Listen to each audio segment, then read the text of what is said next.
Thank you, Honourable Speaker. Honourable Premier, can the Premier indicate the following regarding immigration of people to the Gauteng province?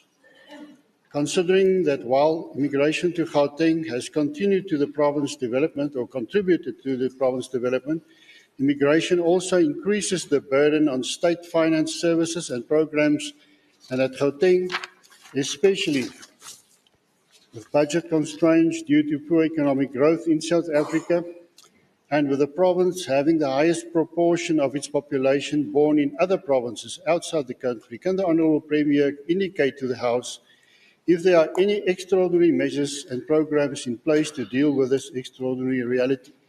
If yes, kindly indicate what the extent of these measures are, and if not, can the Honourable Premier indicate to the House why not? Thank you, Honourable Speaker. Okay, thank you very much, Honourable Mulder. Honourable Premier. Thanks so much, Honourable Speaker. Let me thank Honourable Mulder for the question. Honourable Mulder, I'm really thrilled by a question on the basis that it's an affirmation that indeed our province is attracting the best to come here. Many people normally indicate that our province is collapsing, and we see the number of people that are coming here for opportunities. There's no other province that is attracting these numbers except our province. The majority of these people are coming here for schools, health, and other sporting opportunities that are available within our province. So Gauteng has experienced a dramatic demographic change and exponential growth in the size of its growth in the size of its population, infrastructure, and economy. The province population has almost doubled. Around 1996, we were 7.8. Today, we are 15.8 million in 2024. And it's 15.8 million South Africans. If we have to include those that are not South Africans, me and you agree that we can move around 20 million citizens in our province. So 1 in every 4 people who live in South Africa live in Gauteng. So Gauteng population growth is attributable to many factors. As a result, Gauteng has the highest number of in-migration and the lowest number of out-migration flows in South Africa, with an inflow of domestic migrants mostly from rural provinces, as per Stats SA report that was published. The table below provides an overview of in-migration and out-migration estimation for the province over the past 3 periods. In 2026 to 2011, we had 416 people leaving our province, but we had 1.3 million coming to our province, with a net migration of almost 913,000 people. In 2011 to 2016, 479,000 people left our province, compared to 1.4 million people that came to our province, thus giving us a net migration of 980,000. In 2016 to 2021, 548,000 people left our province, while 1.5 million people came to our province, giving us a net migration of almost 1 million people coming to our province. An indication that indeed we need to improve our housing scheme, we need to improve our infrastructure, especially roads and those facilities that are accessed by our people like schools and clinics and hospitals. But we are excited as a province and have already indicated that we are not going to put Gauteng is full sign at the borders of Gauteng.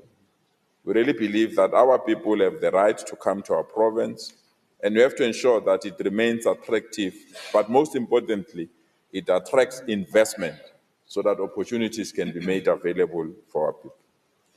In terms of your other question, whilst the management of our borders is a national competence, the provincial government is working with national departments within the security cluster to ensure that only documented people are indeed arrive in our province are indeed offered with the services that we are rendering as a province. Furthermore, in addressing the challenges and opportunities brought by migration and in-migration and urbanization, the Gauteng Special Development Framework 2030 put forward a balanced, polycentric spatial network with strong and resilient nodes that enable the mutually beneficial exchange of goods and services and movement of people in our province.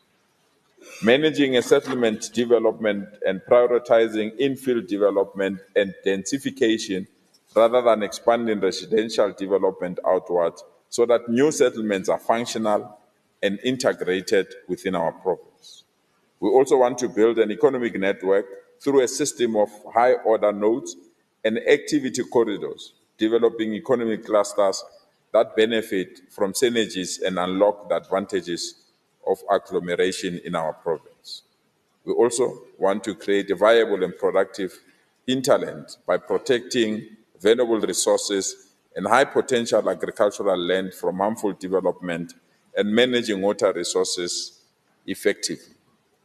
In terms of your last question, we'll want to refer you to the first question that we have answered extensively, but further indicate that Gauteng is a home of everyone, and Gauteng must rise and provide the necessary services to all its citizens, regardless of their economic standing.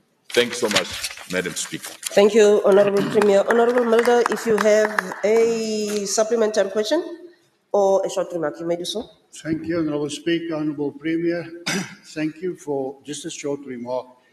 Thank you for recognizing the reality and elaborating on it. The Freedom Front Plus is still concerned about the fact that poorly maintained infrastructure in Gauteng poses a real threat for us to make progress in this regard. It's common knowledge that the infrastructure is collapsing in a lot of areas. So we've got a backlog. Before we can make progress, we should still fix the existing, and we really urge the Gauteng government to answer to that threat and to that challenge. Thank you, Honourable Speaker. Thank you, Honorable Mulder. Premier, do you want to respond? Well, Madam Speaker, I just want to thank the constructive role that is played by Freedom Front in dealing with some of the challenges that we have. Our approach is very, very simple.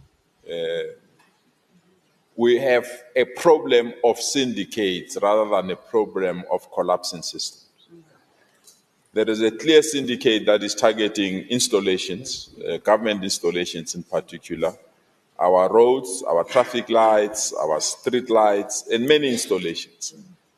And we have taken a view that instead of rushing to repair these institutions, we need to target these syndicates. And I've said it in the State of the Province address, that there are 450 people that we've profiled, that have assisted us. And I'm glad that Member Kunene this morning outlined an example of the syndicate that was dealing with drugs. Last night, we arrested the syndicate that was dealing with kidnappings in our province. And we continue to do these things. That is out of that intervention. So our infrastructure will be protected. But you can't replace a traffic light that will be broken tomorrow. It's like working backwards. So we've taken a posture with the law enforcement agencies and the private security institutions, and we are working extremely hard that if we can conclude these 450 campaigns, analyze them, arrest them, then we'll be free to deal with it, including the scrapyard market, because the scrapyard market is a source of the destruction of our province. So any other person can insult us on any other thing on how our province is going down. We are at the driver's seat, or control of the wheel, steering, and we'll be in a position to identify those that are causing mayhem in our province, and we'll attend to them. Thank you so much.